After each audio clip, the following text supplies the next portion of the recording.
up, you be with the shits. Why I can't just chill without the other shit?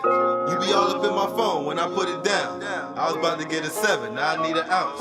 When I leave, you call my phone. When you coming back, wanna know my location like a Uber app. Wanna get high with my niggas while we talk paper. Roll it in the guava leaf for the raw paper.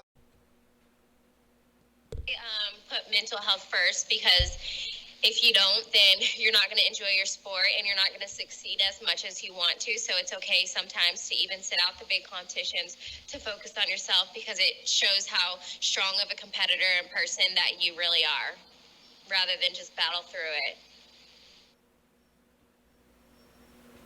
All right, well, I mean, gotta respect it.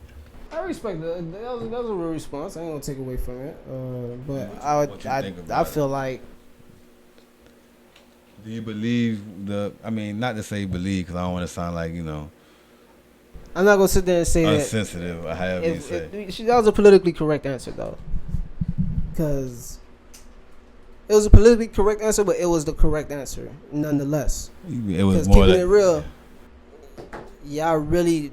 Y'all fucking with me. Y'all fucking with me hard. And I ain't got time to throw no tantrum here. I ain't got no time to act out. And I also don't have time to tarnish my record because y'all want to play around with this shit. Right. I know what this whole this competition really is about. I know what this sport is about. This whole shit is about. So the way that y'all setting this thing up right now, I'm not going to be in the proper headspace when I'm trying to execute if I can't even execute what I'm supposed to execute. I'm not about to play this game level. Just like we were speaking on I think that was last episode, we just spoke on not playing this game with as far as the media and sports, as far as like when I'm frustrated and you know I'm frustrated and you expect me to be this superhuman. Like, I don't get it. You want to be in my face about something in a minute. If something buzzer happen, I don't even have a millisecond to really be in my emotion. Exactly. And I'm never going to have that time to be in my emotion about it so that it can help me grow from it. If I don't take it myself. I need to take my time in order for me. If I need to cry, I'm going to go cry. If I need to go work out, I need to work out. If I need to fucking meditate, I'm going to go meditate. Right. But I need that time. And when I go take that time, you got to leave me alone. So for the people who listen and who don't really know the issue and just think it's just whatever, you know, it's known or it's said to be that the judges decided, you know, they're going to judge Simone Biles, the great gymnast that she is, arguably the greatest in the history of gymnastics, right? That they're going to judge her, like her difficulty of tricks, they're not giving her any bonus points for. They're not judging her for difficulties. They're going to judge her on the same scale that they judge everybody else on. Sound wild, right? Because it is. But yet you're not gonna give me any bonus points. You're not gonna give me any cool points for how hard my trick is. But yet if I stumble, you're still gonna penalize me more or for the same as if my tricks is just regular when they're not. And in her defense, yeah, I'm not gonna deal with that. I'm not gonna let y'all play me like that. Cause then when shit hit the fan and I go through this whole competition and I look like a different athlete from the last couple competitions that y'all saw, and I look like a whole different person because it looks like I'm fucking up when I'm really not. I gotta wear that in the name of y'all, and y'all the reason that I'm fucking up. So before I do that, and before I put myself in that position to have to do that, I'm out. I told you, I'm gonna save everybody the trouble. I'm gonna save y'all the trouble of worrying about if I'm finna snap, and I'm gonna save me the trouble of worrying about if I'm gonna have to snap. And trying to keep everything cool. Not even, because I'm used to enjoying myself when I do this. I've been doing this shit since I was a kid. Yeah, bro. You're not going to sit there and take that away from me. Yeah, bro, because me being me, the type of person that I am, since I'm waiting for her to do her thing. So I believe that was Sunday night, Saturday night. I'm watching her, and as great as she is, and as mellow as she seemed when we watching her, she just didn't seem like her happy self to be there. And it's not more like on some pouting and all that other shit. It's more like it looks like she's working now. Right. Aside from enjoying it. And then she left that night. That's the crazy thing. She left that night in the lead by a lot. I mean, when I say a lot, I mean a lot. She left that night in the league. And you mean to tell me a day later or a day and a half later, shit, because it's like that shit, whether she's doing good or not, in the face of all this adversity and stress that y'all putting her under, she's still performing under it. But it's like, it's not even worth that much to me to be putting myself under this shit. I'm 24 years old. I got 19 gold. I got this many silver, this many bronze. Same thing with Naomi Osaka. Even though, I mean, she did, unfortunately lose her match. But, I mean, you got to start putting your mental health first because nobody else going to do it. And the thing I like about it now is that they putting it first and not second.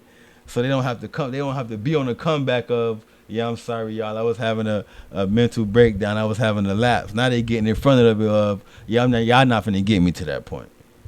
Before y'all get me there, generation, dog. Step back hard. It's a new generation, dog. It's a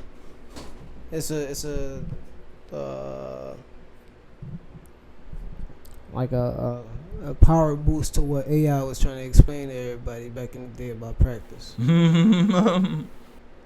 y'all niggas is on my back. Y'all don't know what the fuck I'm going through. Mm-hmm. Like, y'all niggas stress me. I heard this shit 8 times today.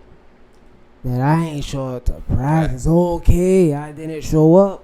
So what? Why we ain't get past this yet? Y'all niggas still talking to me about practice, nigga? Do you know who you talking to? That whole practice session over. Y'all know who y'all talking to? Practice. So, now you got the generation kids who, nigga, they idolize that shit.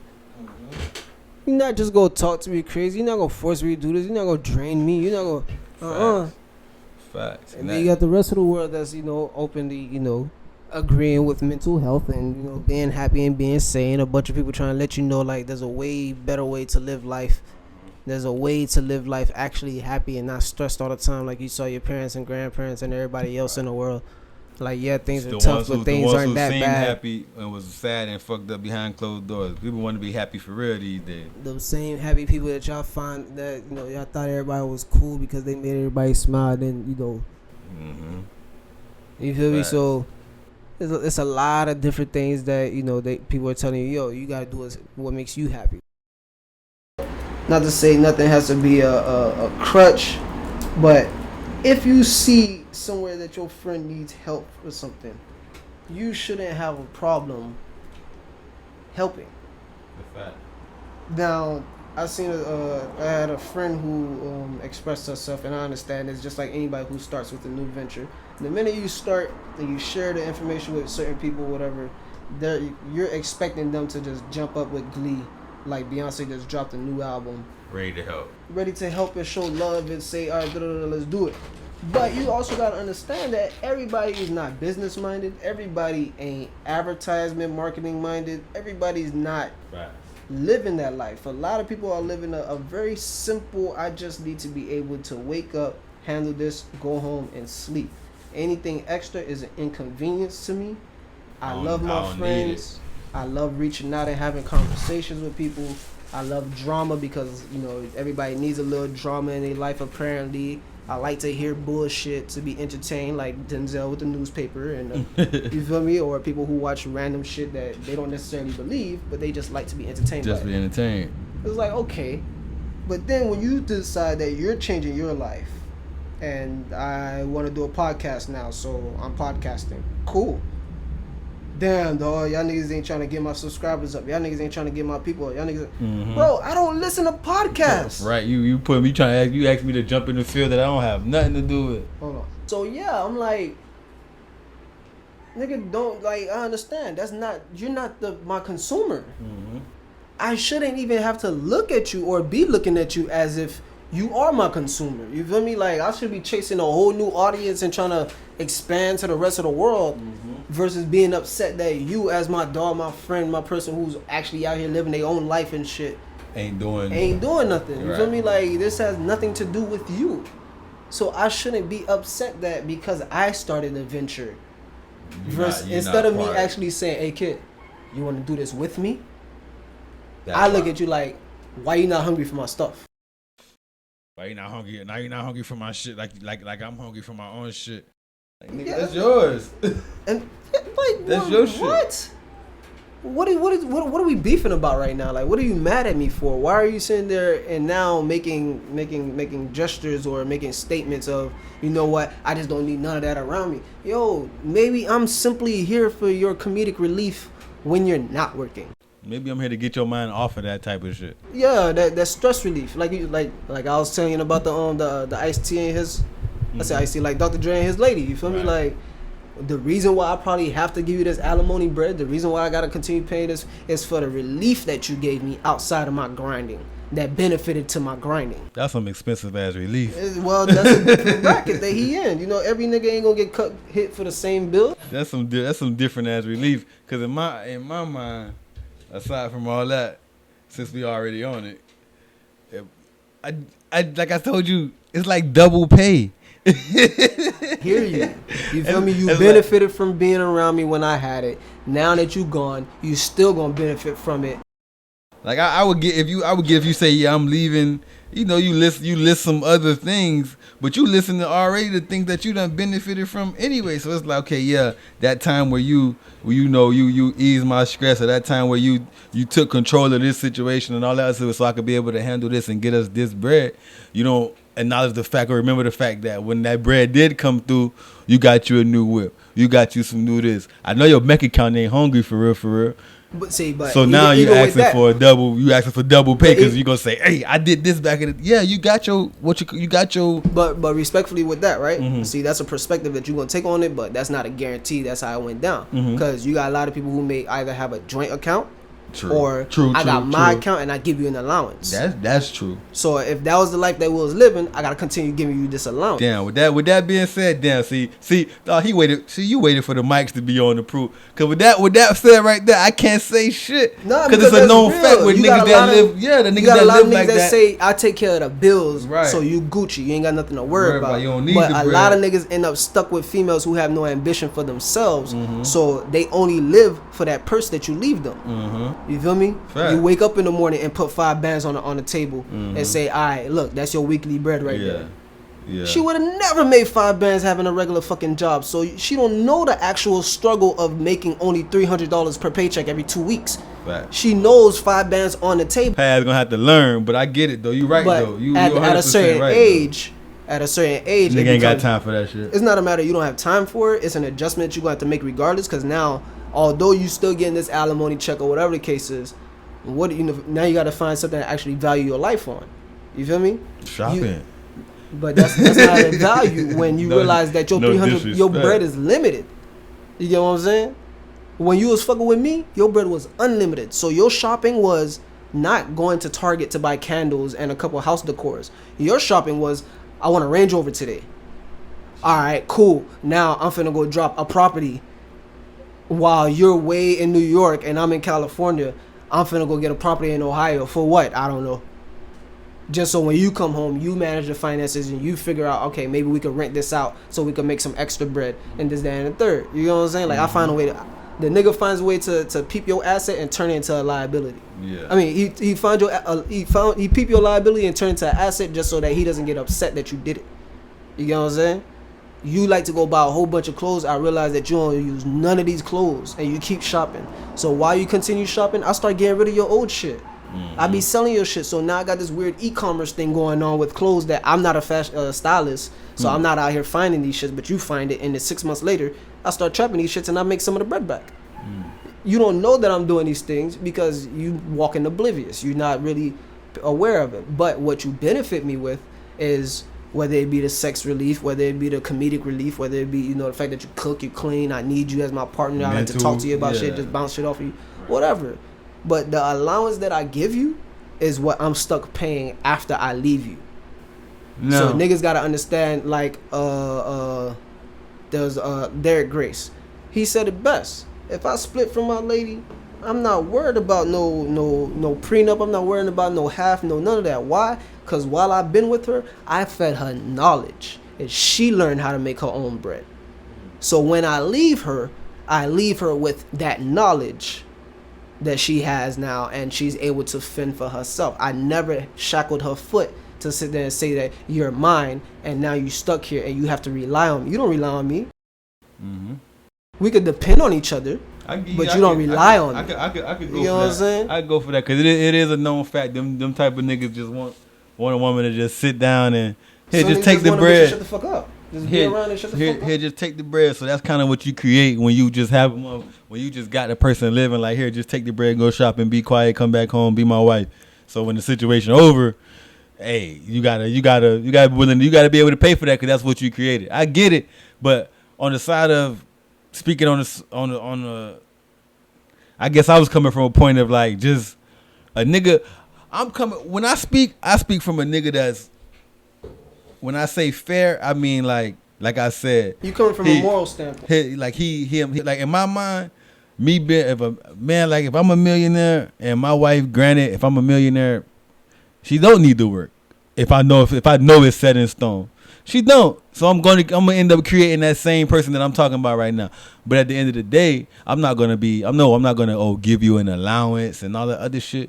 You're gonna be able to it's not gonna be considered an allowance. You're gonna be able to fend for yourself and do this and that, but I'm gonna feed you with knowledge or I'm gonna motivate you to open the business. Whether I pay for it or not, I'm gonna make sure you have something up and I'm not just gonna have you sitting at the crib right, but not doing shit. I'm gonna feed you something that you could live off of just in case this shit don't work and you ain't gotta hit my pockets for it because you built some other shit. You got some people who, if we're going off of the traditional aspect of a relationship, right. It's gonna be the man left, he went to work, he got the bacon, brought it home, she cooked it, she took care of the kids, he protected the family, he made sure that there was a crib for them to have shelter, and then she took care of that shelter, made that shelter a home, and that's how that teamwork went. Boop back, boop back, boop back. 80 years down the line, they die together, headstones in a graveyard. Cool. But at that same time, that nigga's not coming home and explaining to her what the fuck he does on a construction site all day. He's not telling her, hey, this is the blueprint for the new thing. He's telling her, leave me alone. Let me knock this out. I got shit to do. You know what I'm saying? When I'm done, I'll come to the dinner table. Or you want me to come up from the garage for a little bit to kick it with the family? I'll give y'all niggas that shit. Now I'm back to doing what I got to do for us to one day have the most. And by the time he's 50, 60 years old and all the bread really set in, all these contracts knocked out, now him and his wife are just kicking back. She makes shirts and blankets and whatever the fuck. And he's just sitting there chilling, drinking, and he collects his bread. Type shit. You know what I'm saying?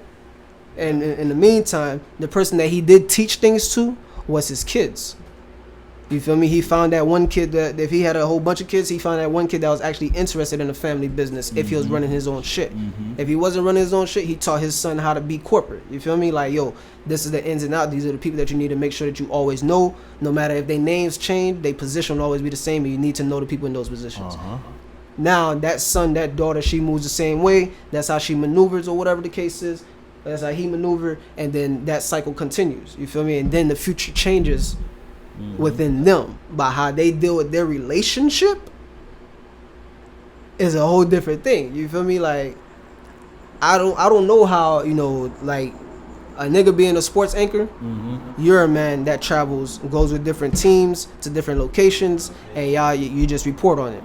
A female that's a sports anchor does the exact same thing. What does her boyfriend or her man think of that shit when he's stuck and he can't go nowhere? You feel me? So that's a different energy that he has to live with, but we expect a female to take that with no pressure. You get what I'm saying? So now that opportunities are offered to both sides, a lot of roles flip, a lot of hands change, and now it's this weird calling and stress to, okay, now that the female's actually in the world, she see how the world really is. But back in the day, you don't get to go out into the world. Exactly. I go see the dangers of the world and come back and make sure that you straight. That was often to touch on. That's why it's more understanding and more expected. That's why more passive things are expected from more of the women's side. I can agree to that because they had to, not to sound, but they had the role of being the passive. They was the passive species of the situation. Right. So with that, like, I can agree with you with that. You feel me? With the way that things were structured for the man to go out, right? You do. Right. She's at the crib. Now when we separate, I send you out into that world that you was blind to. And now you. So this is why, even though I sent you out to that world, if I decide to, keep you for those 15, 20 years where life completely changes and things alter, or whatever the case is, this is why for the next, 10, 15 years, or the duration of our lifetime, I still gotta cut you some bread. Because I gotta take care of you as if you was like my child. And I just kicked you out. Because I treated you as such. You feel me?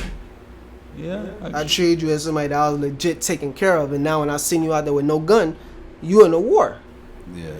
So God forbid that you up and decide to, murk yourself. It's like I was a cause of that. You write me a letter and say, oh, you sent me out here, now I didn't know what to do. I didn't know what to do. Now come at me and be like, you was a motivation to her suicide.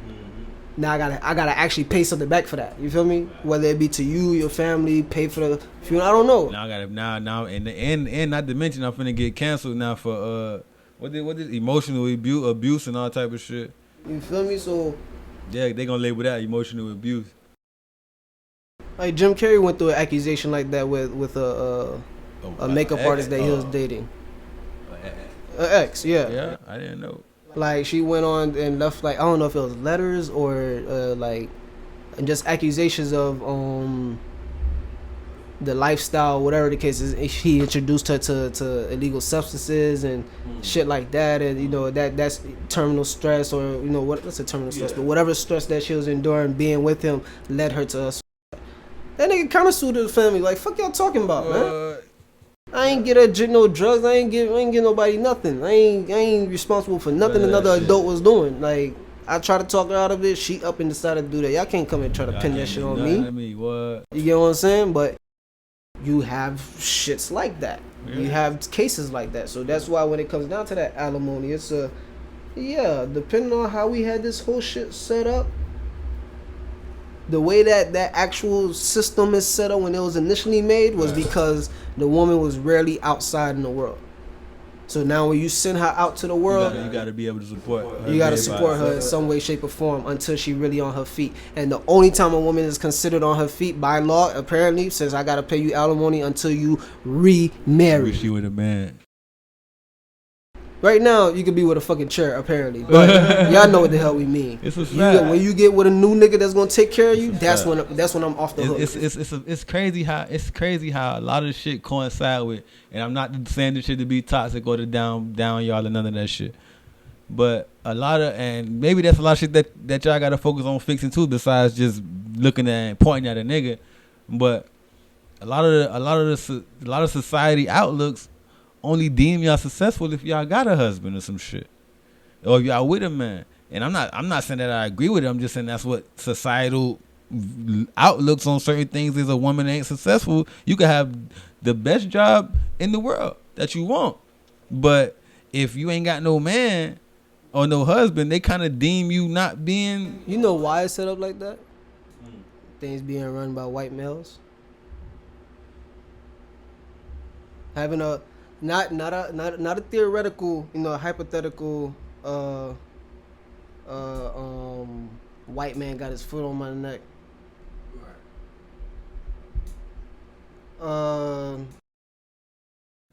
You be just what they pushed on as far as the American dream, just being married, family, picket fence type. Right, yeah, like the American dream, the white picket fence and everything like that. So what's set up is you got a bunch of white men who initially was trying to tell everybody how to fucking run their shit and do their shit. Right. So they downplay, white women, and then they clearly never gave a fuck about us. Mm-hmm. So as rights get climbed to the top, everybody is at a disadvantage to a white man.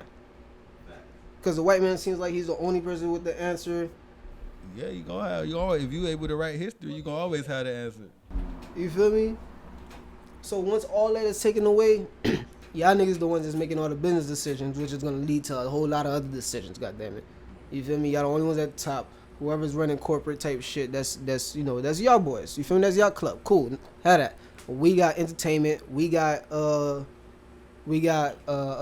motivation and influence. We got new things. The times have changed now, but in times of where it mattered, corporate and political, white man was always in charge. So y'all niggas have it set where y'all had y'all females only relying on y'all as well. And then if a woman wasn't, a woman couldn't be independent up until some type of doors opened up just enough. Right. And now even as they try to be as independent as they can be, there's always some type of glass ceiling because some white man sitting up there saying no. Nah. You feel me? Mm-hmm. a nigga will probably give you a shot. A nigga will give you an opportunity. But then, if you want to go, on some egotistical, misogynistic thing, then, men at that point in time run shit if it's not the white man. But we learned the example from the white man. And now all other ethnicities who get into power move that way. I get you. You're right though, because in a way, anybody that start compromising, showing weakness. Anybody be passive about something that happened against them, they consider that shit weakness. You'll have somebody that figure, yo man, I can cooperate with you, work with you, as long as we make this extra bread on top of it, I work. That's cooperation. That's unity. You know what I'm saying? But to the person who wants power, who wants to be in charge, they have shit set up, in a certain way. So now that you have it set where women have to be married, if she was married and then she separate, to counter the obligated to be married and have some type of status, they say, since that was the case, now you got to pay me.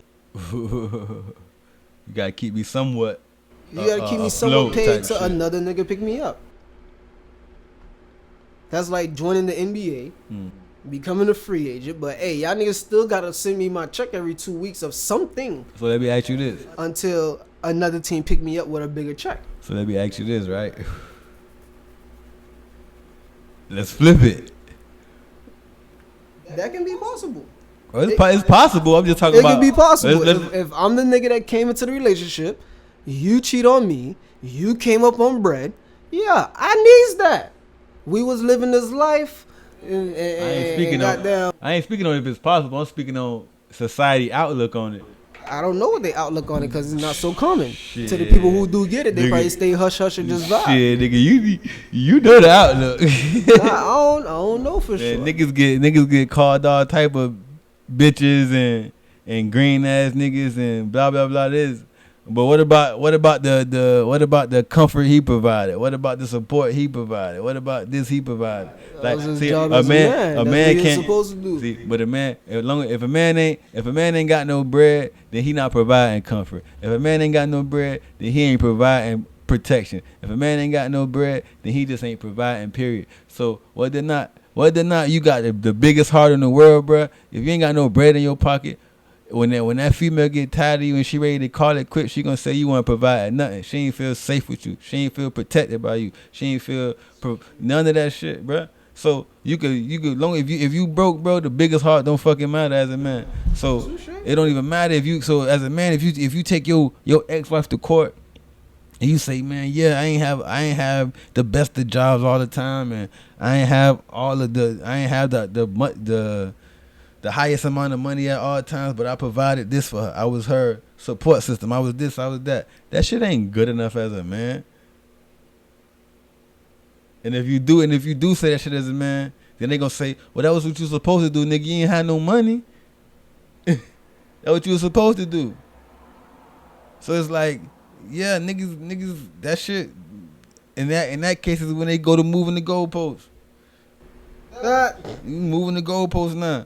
What happened when she ain't had no money? So her only ability was to take care of the crib, was to take care of the kids, was to pay the bills with the bread that I provided, was to feed, was to do that type of shit, was to feed the house with the food that I paid for with the bread that I provided. But at the end of the day, like, respectfully though, everything respectfully. You feel me? I get that. You feel me? They gonna hit you with it. You're not a man if you ain't got no bread, right? Because you're not capable. A man should always have options. Mm-hmm. You know what I'm saying? Yeah. So money provides options. I get to choose what I want to eat. I get to choose where I want to live. I get to choose what I drive. You know what I'm saying? Given I have enough capital. Mm-hmm. So you could be a nigga on your own that live off an opportunity, and that could work for you. You know what I'm saying? Alone, in fact. That could work for you alone. You could live that life to the fullest. You could live that life to the fullest for a good couple of years, and at some point in time, you may turn it tangible. Right. You feel me? But for the most part, you can live that way. Like, you can survive. But when you want to survive with another person, kid or woman otherwise, you have to have the money options. You have to have the options called money. You gotta have the difference, the hundreds, the 20s, the 50s, the ones, the fives. You feel me? A couple coins here and there. Like, you gotta have it. Mm-hmm. Why? Because you're choosing out of your options to provide for somebody. Mm-hmm. When you kick it with your homies and shit like that, even with that, you choose at some point in time whether or not you want to provide something to accommodate the both of y'all. But you gotta have the option to do so. I might have a plug at this club, but that one plug may not guarantee that both of us can get in. Right. So I gotta make sure that I have a couple plugs and then weigh out my plugs to see which one who can help me get me and my dog in. And I know when me and my dog get in here, I'm cool with XYZ people. So I have the option of, I have the probability of getting drinks tonight. So I could walk up in this shit without $1 in my pocket because I have options. The man's supposed to be. Okay, then. But those options ain't always going to work. Like opportunity, that nigga that run living on opportunity, he could do that for himself. You can't do that with somebody else. Right. It's not guaranteed. It's not guaranteed. Let's say how they say relationships is not a broke man's game. Right. It's not. Now just because of how today run, even no matter how much they try to say it's not, because of how today run, the shoes may be on the other foot where Shorty got enough bread, so she makes the options of staying with this nigga. You feel me? Why? Because she appreciates the time. She appreciates the effort. She appreciates the conversations and the comfort and this, that, and the third. She likes this nigga. She's not looking at this nigga as a survival tool. Like, I need him to survive based off of his bread and his security. I need him to survive based off of his companionship. I like his style. It keeps me more alive. You get what I'm saying? The relationship that work. Those relationships work because both people are looking at each other the same.